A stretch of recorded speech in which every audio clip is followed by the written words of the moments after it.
Fala aí, galera. Vamos lá, todo mundo preparado para mais uma aula? Então, hoje nós vamos estudar a anatomia do sistema respiratório. Então, essa aqui é a nossa videoaula número 2.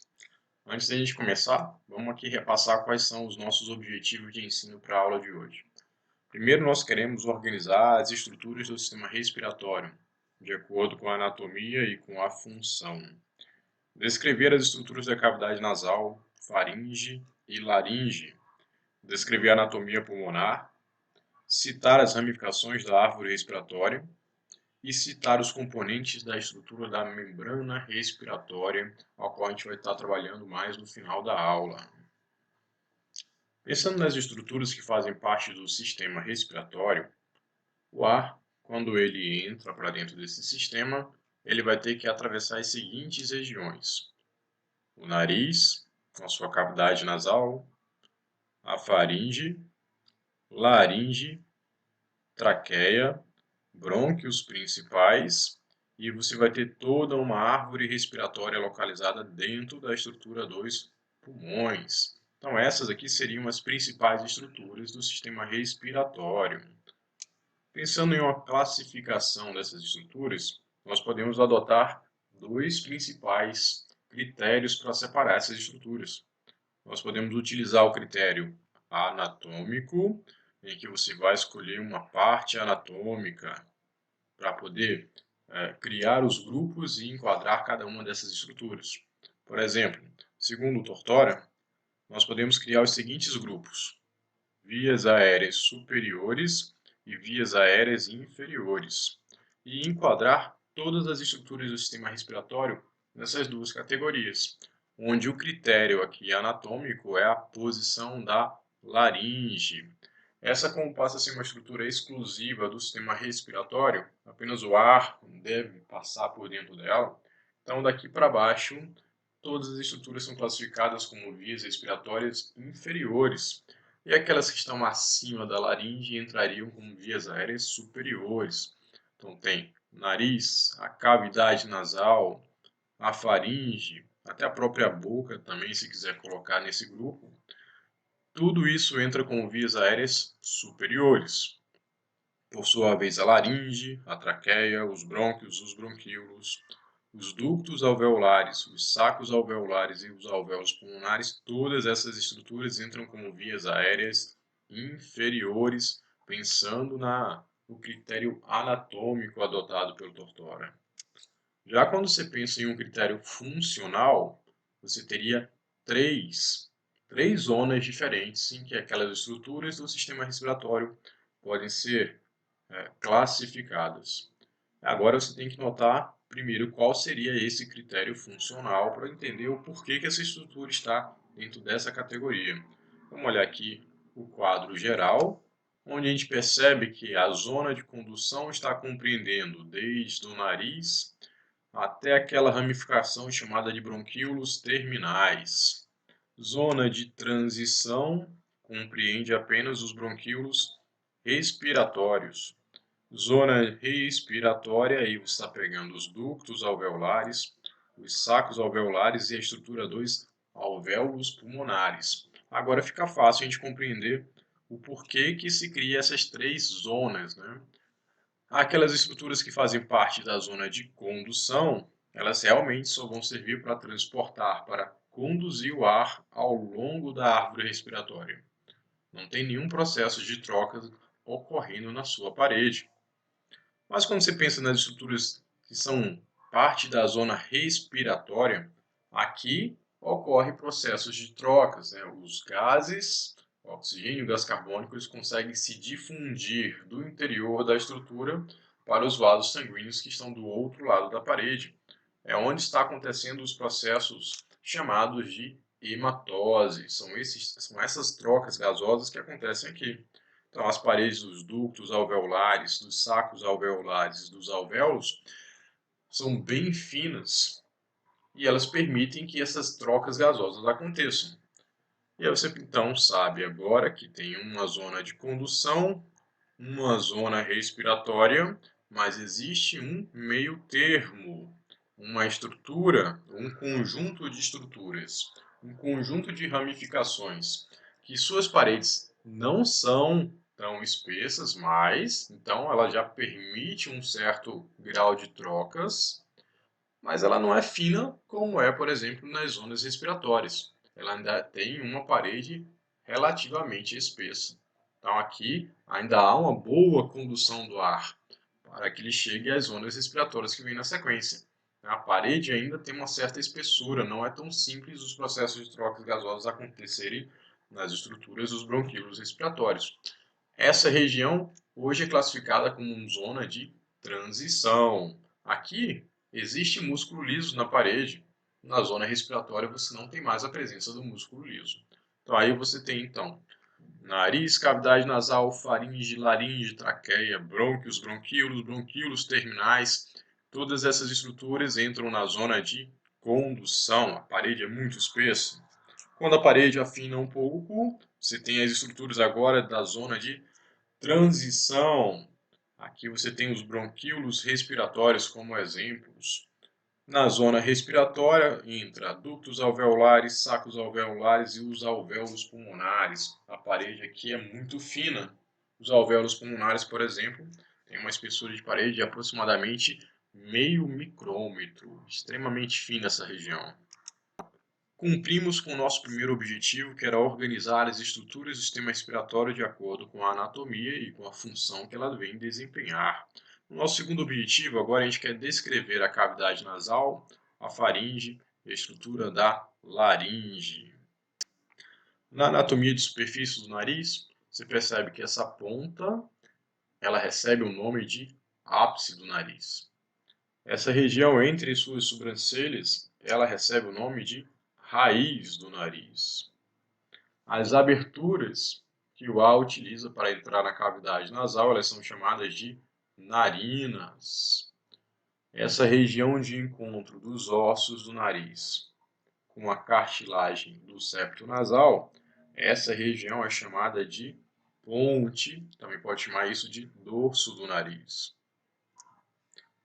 Quando você pensa na anatomia do nariz, agora, não mais na anatomia externa, mas já está entrando em direção à cavidade, você está pensando nas camadas um pouco mais inferiores. Você pode subdividir o nariz em duas porções. Uma parte externa, que fica para fora da face, e uma parte interna, que fica dentro da face. Essa parte interna também recebe o nome de cavidade nasal. A parte externa do nariz ela é formada por ossos, cartilagem, principalmente cartilagem do tipo hialina, músculos, uma camada mucosa e por cima você tem aí a pele. Então, vamos lá conhecer um pouco dessa anatomia externa do nariz. A estrutura de ossos que fazem parte do seu nariz. Você tem o osso frontal, todo esse osso plano, quase plano, né, que fica na região da sua testa, isso tudo aí é o osso frontal. Tem os ossos nasais, que é um par de ossos, fica um voltado para o lado direito, outro voltado para o lado esquerdo. Esses aí também fazem parte da estrutura externa do nariz. Temos a maxila, todo esse osso aqui, ele é a maxila, que está aqui ao redor do seu nariz, formando a estrutura a estrutura óssea do seu nariz. Então, ele é formado pelo osso frontal, os ossos nasais e pela maxila. Mas também tem um conjunto de cartilagens que fazem parte da estrutura do seu nariz, como as cartilagens nasais acessórias, elas estão aqui, né, voltadas para as laterais, continuando a estrutura dos ossos nasais. Cada um vai estar em contato com uma cartilagem nasal acessória. Existe um septo, uma parede que passa no meio dessas duas cartilagens. Esse é a cartilagem do septo nasal. E ao redor das narinas você tem uma estrutura de cartilagem com formato de vírgula para um lado, para a outra narina também tem uma do par. Essas são as cartilagens alares. A cavidade nasal, por sua vez, ela é composta por dois tipos de revestimento. O revestimento respiratório, ele normalmente está nas paredes mais inferiores da cavidade nasal. Esse aí é aquele revestimento que na aula passada a gente falou. que ele tinha a função de realizar a filtração do ar, já que ele tem várias células ciliadas e tem as células caliciformes produzindo o muco dentro da cavidade nasal. Esse muco ajudando na retenção das impurezas, enquanto que os cílios estão movimentando aí esse muco contaminado. Mas a sua cavidade nasal também apresenta um epitélio de revestimento, que é chamado de epitélio olfatório. É aqui que você encontra os neurônios bipolares, aqueles que são os receptores sensoriais para o olfato. Nessa imagem a gente consegue perceber a posição desse epitélio olfatório. Então, nessa região aqui que eu estou ilustrando para vocês, teria o revestimento contendo os neurônios bipolares, os receptores sensoriais para o olfato. Eles estão em contato com o nervo olfatório, que está atravessando o teto da cavidade nasal, indo em direção à estrutura do bulbo olfatório lá na parte superior. E como a gente falou, essa cavidade ela é dividida por uma parede chamada de septo nasal. Aqui a gente está falando do septo dentro da cavidade nasal. Lembra que na parte externa do nariz também tinha uma continuação cartilaginosa desse septo, que era formada pela cartilagem do septo nasal. Lá também há uma estrutura de conchas nasais ósseas apresentadas, as quais apresentam espaços, pequenas galerias denominadas de meatos nasais. Vamos aí observar essas estruturas. Então, as conchas nasais, nós temos 3 conchas nasais. Uma chamada de superior, ela está aqui apresentada. Ó. Essa aqui seria a concha nasal superior, toda essa estrutura. Concha nasal média, essa aqui seria a estrutura da concha nasal média. E essa terceira, temos aqui a concha nasal inferior. Também temos a estrutura dos meatos nasais, os quais são as galerias entre as conchas nasais. Então, logo abaixo da concha nasal superior, existe aqui presente o espaço chamado de meato superior. Abaixo da concha nasal média, igualmente existe esse espaço chamado de meato médio. E logo abaixo da concha nasal inferior, existe aqui presente o meato inferior. Nessa imagem, a gente também consegue perceber a localização do epitélio olfatório. Aqui ele está marcando toda essa região do teto da cavidade nasal, logo à frente da concha nasal superior. Logo ao final da cavidade nasal, a gente pode observar a estrutura da coana. Então, veja todo esse espaço aqui demarcado. Essa abertura refere-se à coana que está na cavidade nasal do lado direito. Se a gente removesse o septo nasal e olhasse pelo outro lado, também ia ter uma segunda abertura lá. Essa também é uma coana, só que referente ao outro lado do septo nasal. Podemos ver aqui um corte que mostra a gente, mostra a imagem de frente para a gente. Então, foram retiradas a região da face e você consegue ver as galerias dos meatos e as conchas nasais numa visão frontal. Aí você pode observar que essa concha nasal mais inferior, ela é a maior das conchas nasais. A intermediária também tem um tamanho intermediário. E a concha nasal superior, ela é a menor das conchas nasais. Então, aqui estão localizadas as estruturas das conchas nasais para a gente observar. Essa parede aqui do meio é a parede do septo nasal, formado pelos ossos lâmina perpendicular do etimoide e o osso vômer, logo na sequência, voltado mais para a parte inferior da cavidade. Então, quando você pensa no septo nasal, você tem 3 regiões. Dentro da cavidade, o septo nasal é formado pela lâmina perpendicular do etimoide, juntamente com o osso vômer. Quando você pensa no nariz, na parte externa dele, o septo nasal é formado pela cartilagem do septo nasal.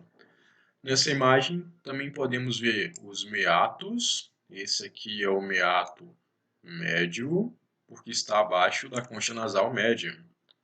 Esse é o meato inferior, logo abaixo da concha nasal inferior.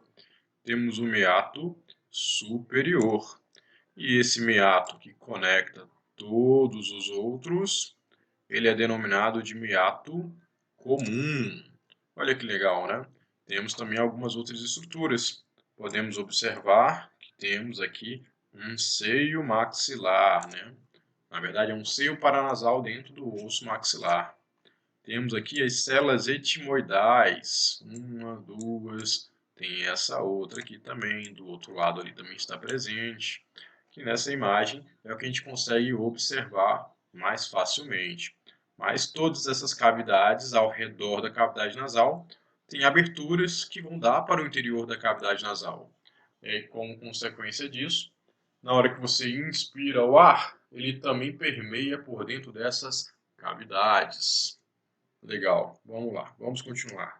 Uma vez que a gente viu a anatomia dessa cavidade nasal, vamos compreender um pouco das suas funções, como por exemplo, ela tem a função de realizar o aquecimento do ar.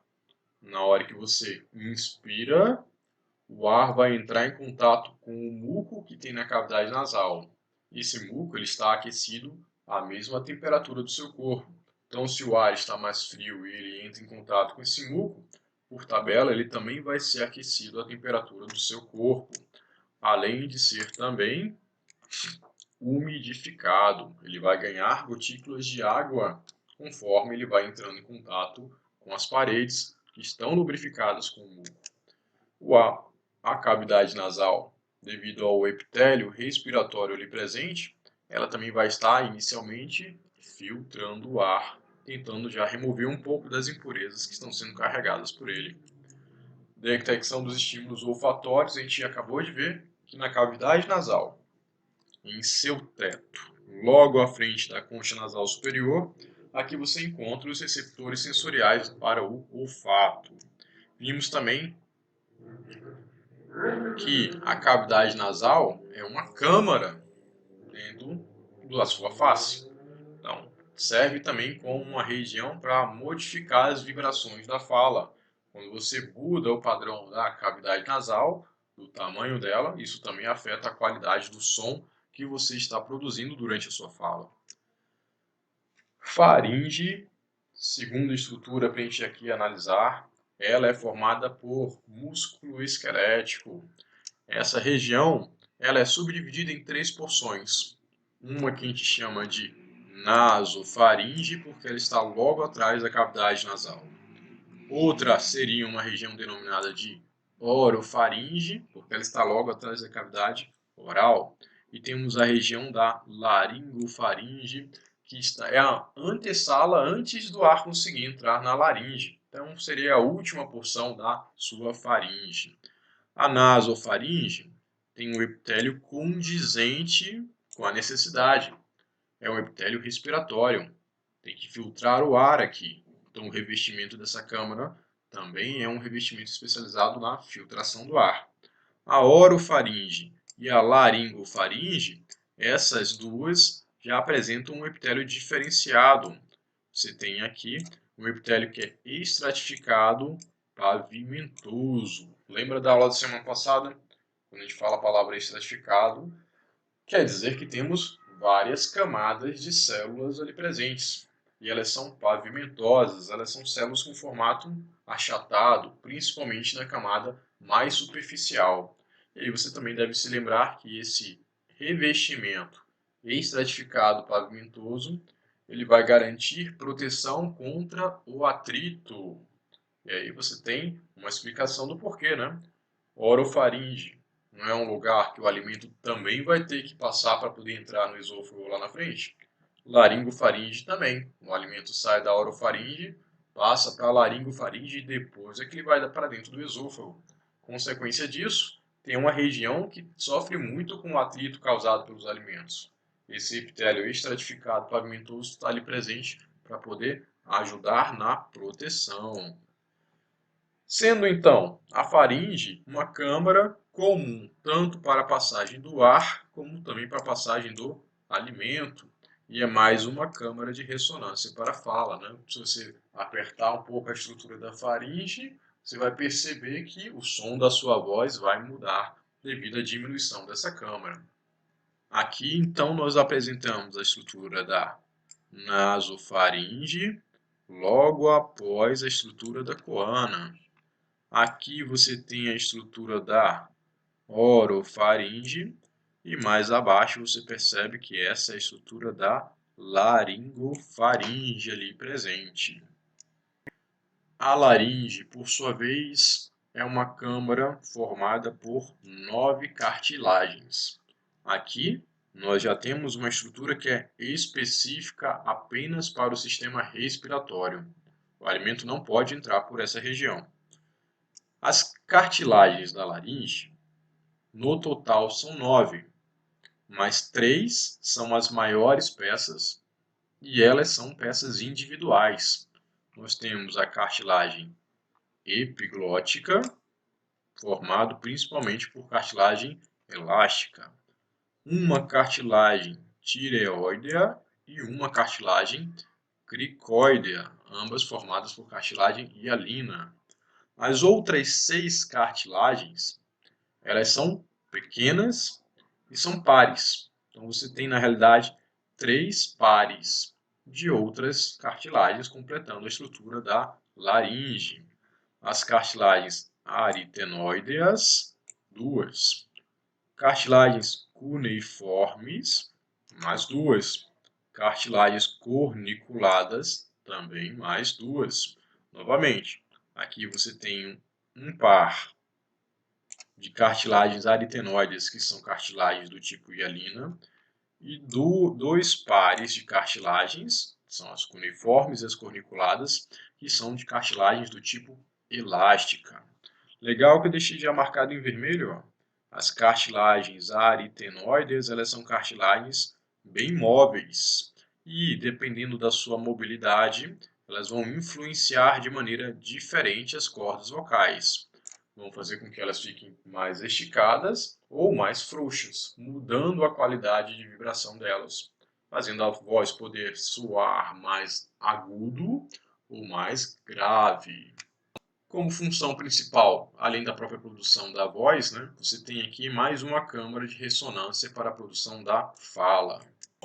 Aqui apresentada está a cartilagem epiglótica, com esse formato bem parecido com uma folha, Aqui temos uma visão posterior da estrutura da laringe. Se nós olharmos na porção, numa visão anterior, não conseguimos observar toda a estrutura da epiglote. A cartilagem epiglótica só teria uma porção pequena passando por cima do osso hioide. Temos também a cartilagem corniculada, então é um par de pequenas cartilagens, olha os 2 pequenos chifres que encontram-se logo acima do par de cartilagens aritenoides. Esses 2 aqui são as cartilagens corniculadas. Temos a cartilagem tireoidea, que é uma cartilagem bem grande, A sua região pontiaguda anterior, ela forma a estrutura do pomo de Adão. Então, essa pontinha aqui, ela seria o pomo de Adão, A porção pontiaguda que você tem aí no pescoço. Cartilagens aritenoideas, nessa visão posterior, nós percebemos o par de cartilagens aritenoides, aqui marcados em vermelho agora, mas elas parecem 2 pequenos bastões, quando a gente olha para essa visão posterior. Mas na próxima imagem, quando a gente estiver olhando a laringe de lado, vocês vão perceber que as cartilagens vai ter um formato bem parecido com uma letra L, para ajudar na sua mobilidade. Cartilagem cricoidea, uma peça só. É um anel cartilaginoso, bem grande. Ela é bem mais larga na parte posterior e ela vai ser mais fina na parte anterior da estrutura da laringe. Agora, nessa visão lateral, a gente consegue perceber a estrutura da cartilagem cuneiforme, que está presente nessa região posterior à cartilagem epiglótica. Está próxima à parede lateral da cartilagem epiglótica, antes da cartilagem corniculada. é um par de cartilagem. De um lado tem, na outra lateral da epiglótica também vai ter outra do par. A própria cartilagem corniculada, aqui com seu formatozinho característico de chifre, ela fica em cima da cartilagem aritenoide. E você percebe agora um formato de L, né, que essa cartilagem possui. O interessante aqui mostrar também, ó, que existe uma corda vocal. Na verdade, o que a gente está vendo nessa imagem é o ligamento elástico que faz parte dessa prega vocal. É esse ligamento que vibra quando o ar está passando na sua expiração durante a fala. E essa vibração é que está causando os sons da fala em si. Também conseguimos perceber a cartilagem tireoidea na parede anterior da estrutura da sua laringe. Então veja que essa cartilagem também está em contato com as cordas vocais. As cordas vocais estão entre as cartilagens aritenoides e a cartilagem tireoidea. Coloquei a correlação clínica da traqueotomia, que é usado em casos de obstrução que estão acima da laringe. Então, se a obstrução for acima da laringe, a pessoa não conseguir respirar, já que o ar tem que entrar por dentro da laringe para poder chegar até os alvéolos pulmonares, lá no final da árvore respiratória, a traqueotomia ela é um procedimento que vai liberar o fluxo de ar, nesse caso da obstrução. Então, é uma abertura feita normalmente sobre o ligamento cricotraqueal. Então, tem que localizar o anel cartilaginoso da cricoide, localizar o primeiro anel cartilaginoso da traqueia, e normalmente o acesso é feito nesse local do ligamento cricotraqueal. Pensando na estrutura das cordas vocais que a gente tem aí, né, associadas à própria laringe, elas são dobras da túnica mucosa. Então você tem a túnica mucosa lá dentro da laringe, que ela é formada por um revestimento estratificado pavimentoso. Novamente, é um local que tem muito atrito ocorrendo, já que o ar está passando ali para fazer as cordas vocais vibrarem. E esse revestimento forma uma dobra, que é a corda vocal verdadeira. Aqui você tem uma dobra na sua parede, tem outra dobra lá do outro lado, e na extremidade dessa dobra você tem o ligamento elástico para fazer a vibração criar um som. Então essas são as cordas vocais verdadeiras, elas têm ligamentos elásticos presentes na sua estrutura. Existe outra região mais superior que ela é chamada de corda vocal falsa. Também pode chamar isso de pregas vestibulares. Então, se você observar comigo, ó, existe uma dobra na parede mais acima das cordas vocais verdadeiras. Essas são as dobras vestibulares. Elas não são cordas vocais verdadeiras porque elas não possuem ligamentos elásticos nas suas extremidades.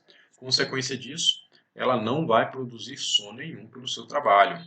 Em compensação, quando você quer prender o ar, essas dobras fecham a passagem da laringe, ajudando na manutenção da capacidade de reter o ar dentro dos pulmões. Verificação da aprendizagem, pessoal. O sistema circulatório e respiratório cooperam para fornecer oxigênio para as células e eliminar gás carbônico das células para fora do corpo. O sistema respiratório possibilita a troca gasosa, aporte de oxigênio e eliminação do gás carbônico.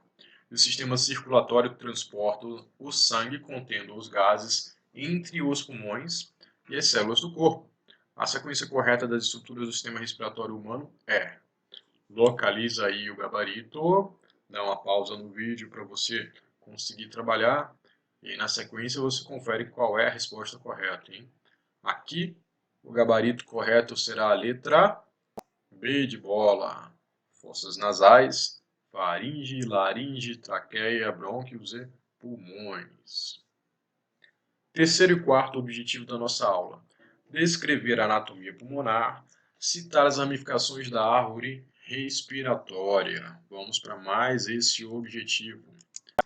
Continuando o nosso estudo da árvore respiratória, a próxima estrutura que a gente tem que conversar é a estrutura da traqueia, a qual anatomicamente ela está numa posição anterior à estrutura do esôfago, né? Então a gente está aqui, né, com uma visão posterior, estamos olhando a pessoa por trás, olhando ela pelas costas.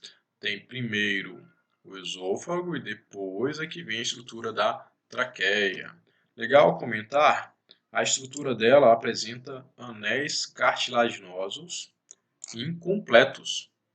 Entre 16 e 20 anéis incompletos de cartilagem são observados aí ao longo do comprimento dessa estrutura. E as extremidades desses anéis cartilaginosos são unidas por uma camada de músculo liso. Então tá aqui, ó. Todo esse lúmen ele é mantido pelo grau de contração desse músculo liso ali presente. Essa traqueia estende-se desde a estrutura da laringe até a vértebra torácica número 5.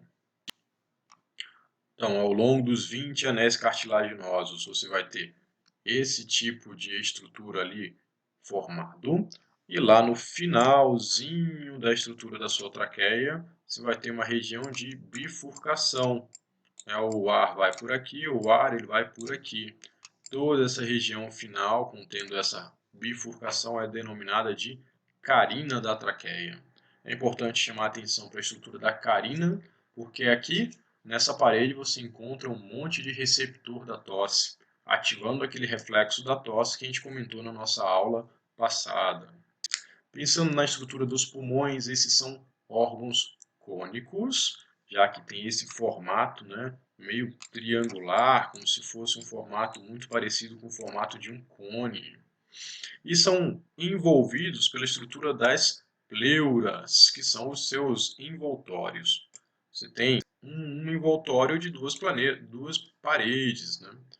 A pleura mais externa é denominada de pleura parietal, ela está aqui apresentada para a gente. A pleura mais interna é denominada de pleura visceral, ela também está aqui, ó, né, representada para a gente notá-la, esse cinza. Entre as duas pleuras, você tem uma cavidade denominada de cavidade pleural, a qual é semi-preenchida com um líquido, denominado de líquido pleural. As células produtoras desse líquido são as próprias células encontradas na pleura parietal e visceral. As da pleura parietal secretam para a superfície interna dessa pleura. A pleura visceral, suas células secretam esse líquido para a sua superfície externa. E aí esse líquido, compondo esse espaço, ele será capaz de desempenhar um papel criando uma pequena pressão dentro dessa cavidade, que a gente chama de pressão intrapleural. Coloquei aqui uma correlação clínica para a gente analisar rapidinho. É chamada de derrame pleural. Temos também o pneumotórax e temos o hemotórax. No caso do derrame pleural, esse refere-se a líquido em excesso dentro da cavidade pleural. Lembre-se que essa cavidade pleural ela já tem um certo líquido, que é o líquido pleural. Ele é responsável por criar uma pressão dentro dessa cavidade pleural. Essa pressão, ela sempre acaba sendo menor do que é a pressão que o ar consegue exercer dentro dos pulmões e fora da cavidade pleural, de maneira que o seu pulmão sempre fica semiaberto. Você pode tentar expirar o máximo possível, você nunca vai conseguir fechar completamente o seu pulmão enquanto essa cavidade pleural existir com uma pressão subatmosférica criada pela quantidade de líquido pleural ali dentro.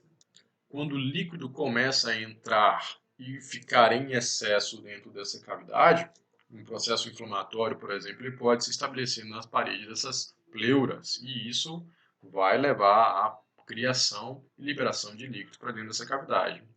A pressão dentro dessa cavidade começa a ficar cada vez mais alta e pode chegar ao ponto de ficar maior do que a pressão dentro dos pulmões. Isso vai fazer com que o pulmão comece a colabar. Pneumotórax, você tem aqui uma ideia bem parecida, mas agora está pensando na quantidade de ar que está entrando para dentro dessa cavidade pleural. Quanto mais ar começa a invadir essa cavidade, isso também contribui para o aumento da pressão dentro dessa cavidade, podendo vir a ficar maior do que seria a pressão dentro dos próprios pulmões.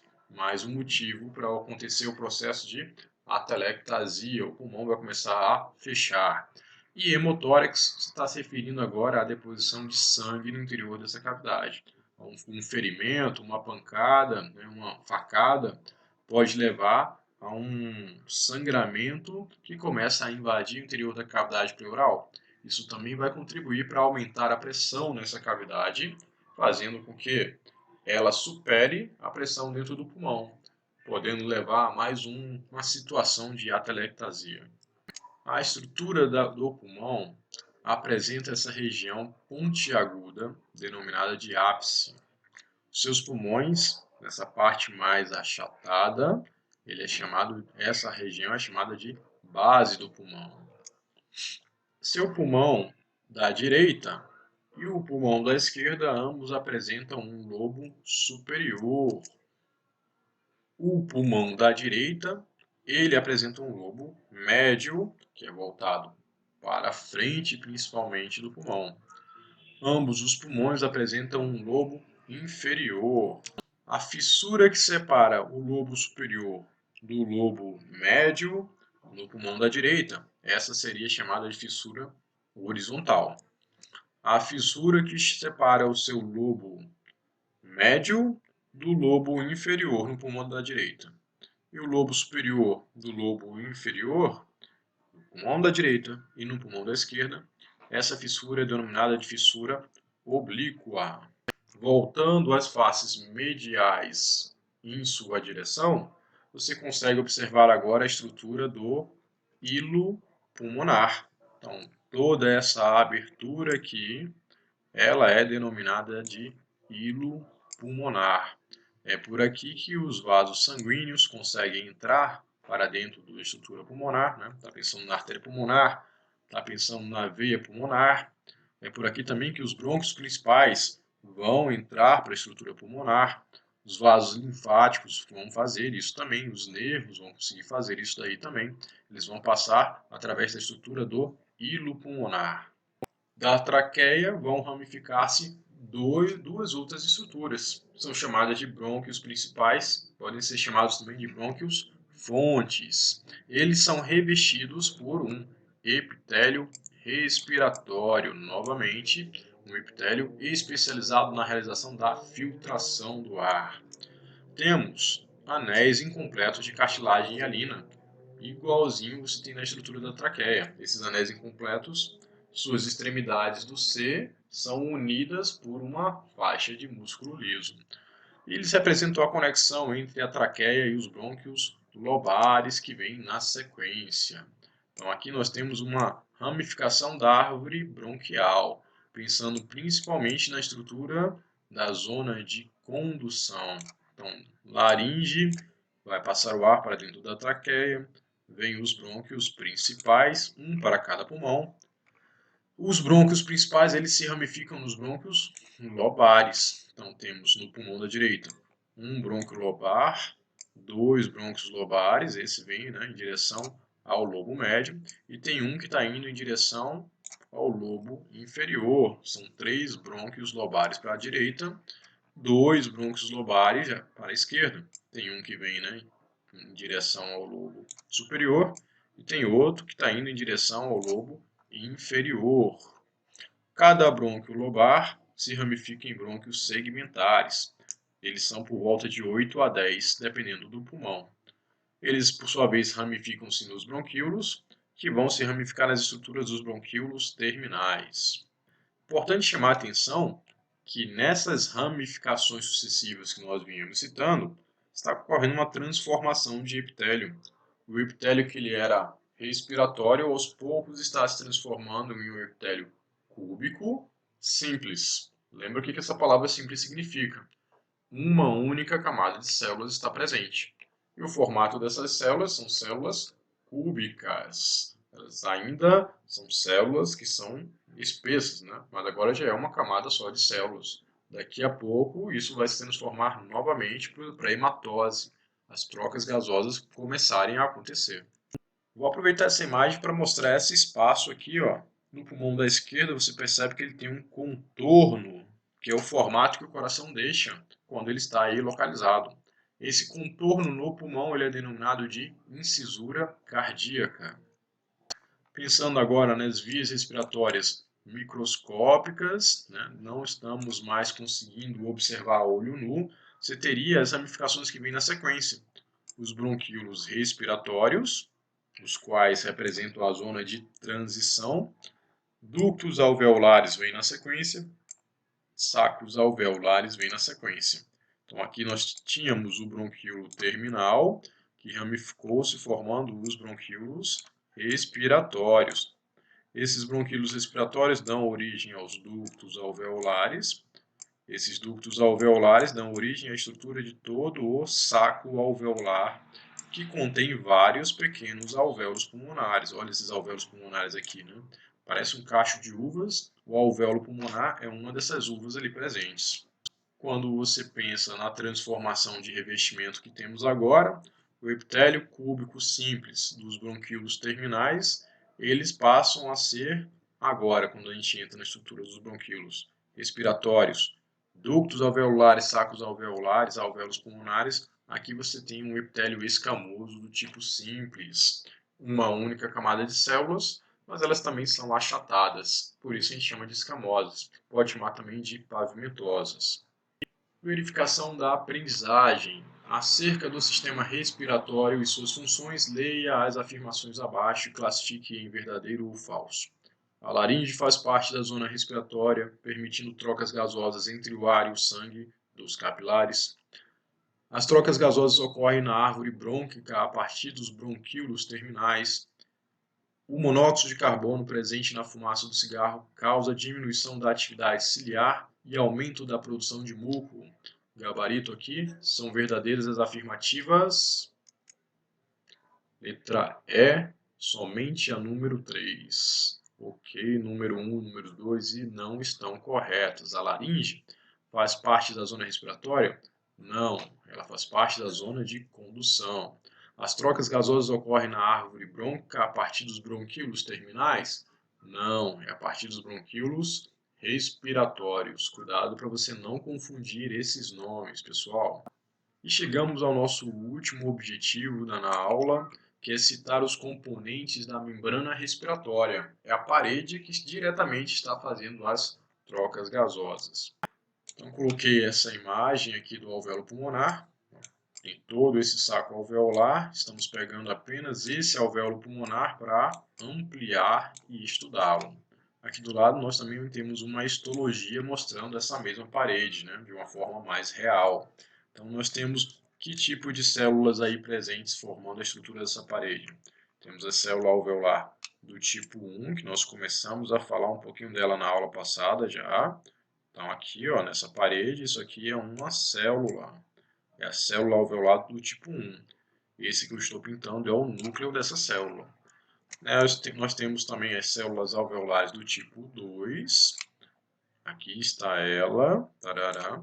Olha o núcleo dessa célula. Célula alveolar do tipo 1, você também pode chamar de pneumócito 1. Ela é uma célula estrutural, está formando a parede desse alvéolo pulmonar. Célula alveolar do tipo 2, também chamada de pneumócito 2, ela é a célula secretora do líquido alveolar, né, o qual vai ajudar a criança a respirar quando esse líquido apresentar a estrutura do sulfactante presente, além da água. E a membrana respiratória representa, né, o intercâmbio desse alvéolo com o vaso sanguíneo. Então, como a gente pode observar aqui, ó, veja nessa região, aqui, vamos olhar para cá, ó. Temos um vaso sanguíneo capilar passando na parte externa da parede do alvéolo. Então, se a gente pegar essa região aqui, ela é chamada de membrana respiratória. Por quê? O oxigênio, quando for atravessar, tem que sair do alvéolo, passar por todas as camadas dessa parede para poder entrar no interior do capilar. O gás carbônico ele faz o mesmo caminho, só que de sentido inverso. Ele quer sair do sangue para o interior do alvéolo pulmonar. Então temos aí as células alveolares do tipo 1 como aquelas responsáveis por criar a própria parede da membrana respiratória. A célula alveolar do tipo 2, essa está ali presente para produzir o líquido alveolar, o qual vai ter como componentes a água, com uma grande capacidade de criar tensão superficial, o que tenderia a fechar os alvéolos pulmonares. Mas o líquido alveolar secretado por essa célula também possui sulfactantes, como os fosfolipídios e lipoproteínas, que temos ali como exemplos de sulfactantes.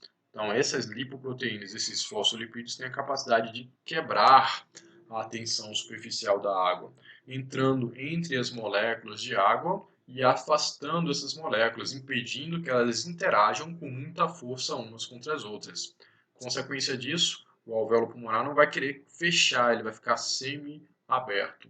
Nós temos também aí presente a estrutura dos macrófagos alveolares. Aqui a gente já comentou na aula passada a função dessas células, né? São células de defesa que estão aí garantindo uma certa proteção a essa região dos alvéolos pulmonares. Gosto bastante de chamar a atenção para essa imagem, fazendo um comparativo entre os revestimentos das três zonas. Então, quando a gente olha para a zona de condução, que aqui também está chamado de zona de transporte, nós temos vários componentes nessa parede, né? Então, você tem um epitélio respiratório, tá aqui, ó, as células ciliadas, as células caliciformes produzindo muco, tem uma glândula submucosa, temos ali presente também células musculares, olha o músculo liso aqui, né? A estrutura de cartilagem, ela é bem constante em várias estruturas da zona de condução. E aí, se essa região sofrer com a hipersensibilidade do músculo liso, a tendência é diminuir muito a passagem, está diminuindo muito o lume dessa estrutura, né? Por exemplo, a traqueia, os brônquios principais. Isso significa que ela está aumentando a sua resistência, dificultando muito a passagem do ar, mas ela não perde a sua perviedade, ela diminui, mas ela não perde. Quando você olha para a zona de transição ela já é de espessura menor. As células já não são mais colunares. Aqui você tem células cúbicas. Você tem a estrutura do músculo liso presente também. Mas aqui você já não encontra mais a estrutura das cartilagens. Bronquíolos respiratórios não possuem cartilagem. Então, qual é o problema aqui? A hipersensibilidade causando uma contração muito exacerbada do músculo liso, esse músculo liso pode ter sim a capacidade de fechar completamente essa passagem. E aí ela deixa de ser perviar. Então, isso aqui é um problema, né? A resistência na zona de transição ela pode aumentar tanto ao ponto de fechar completamente a zona de transição. Quando você olha agora a estrutura da zona respiratória, né, temos os alvéolos pulmonares, mas a gente também pode entender isso como as outras estruturas que estão aqui presentes. Não tem cartilagem presente, não tem músculo liso. Então, quando se fala que o alvéolo pulmonar fechou, não significa que ele contraiu. Ele não tem músculo para fazer contração. Ele retraiu. Foi relativo a uma propriedade elástica e não de contração. Quando você fala que o alvéolo pulmonar abriu, ele não relaxou, ele distendeu, porque tem a ver com uma propriedade elástica da sua parede. E quem mantinha a perviedade lá da zona de condução era a cartilagem, que impedia o fechamento completo daquela passagem. Mais uma verificação de aprendizagem, então dá uma lida com calma aí nessa questão. Aqui você tem uma explicação do que é perviedade. Depois está sendo perguntado, de acordo com seu conhecimento da zona de condução, transição respiratória, como Stephanie poderia corretamente responder ao seu orientador de monitoria? Gabarito correto, qual a única região da zona de transição que poderia, no caso de hipersensibilidade, fechar completamente a passagem? Qualquer estrutura presente na zona de transição é capaz de obstruir a perviedade dessa árvore respiratória. Então, muito cuidado na hora de você ler essa questão, porque ela é um pouco mais minuciosa nos detalhes. E finalmente, ao final da sua árvore respiratória, lá em contato com o alvéolo pulmonar, você tem a própria membrana respiratória. O oxigênio tem que atravessar por um sentido, o gás carbônico tem que atravessar essa membrana no sentido contrário. Esse processo de trocas que acontece aqui a gente chama de hematose. Então, parede do alvéolo pulmonar já é a primeira subcamada que esse gás oxigênio teria que atravessar. Está aqui, ó, o núcleo. Aqui está presente as células alveolares do tipo 1. Ela é apoiada por uma membrana basal epitelial. É a membrana basal que apoia a camada de células alveolares do tipo 1. Tem um espaço intersticial. Você tem aqui marcado em azul, né? Eu estou passando uma cor vermelha por esse espaço intersticial. É o interstício. Você pode ter um líquido como componente desse interstício. Você pode ter um monte de proteínas ali presentes. Você pode ter um tecido conjuntivo. Dependendo do que você está olhando, esse interstício pode ter uma composição um pouco variada. Uma membrana basal capilar. Então, aqui você tem uma membrana basal agora dos capilares sanguíneos, apoiam essa camada de parede, e a própria parede do capilar sanguíneo. Isso aqui é um núcleo, aqui está o citoplasma dessa célula, que é uma célula endotelial. Então, quem são os componentes dessa membrana respiratória? Parede do alvéolo com sua membrana basal, o espaço intersticial, membrana basal do capilar sanguíneo e a própria célula endotelial desse capilar sanguíneo. Então, chegamos ao fim dessa aula, onde nós organizamos a estrutura do sistema respiratório de acordo com a anatomia e com a função, descrevemos as estruturas da cavidade nasal, faringe, laringe, a anatomia pulmonar, citando as ramificações da árvore respiratória e citamos, por último, os componentes da membrana respiratória. Então, pessoal, muito obrigado aí por participarem da aula. Espero que vocês gostem. Não se esqueçam de revisar, que essa semana a gente pode fazer uma prova aí logo que nos encontrarmos, hein? Indique esse vídeo aí para o seu colega que ainda não revisou essa aula ou que pode ter perdido. Um grande abraço. Tchau, tchau.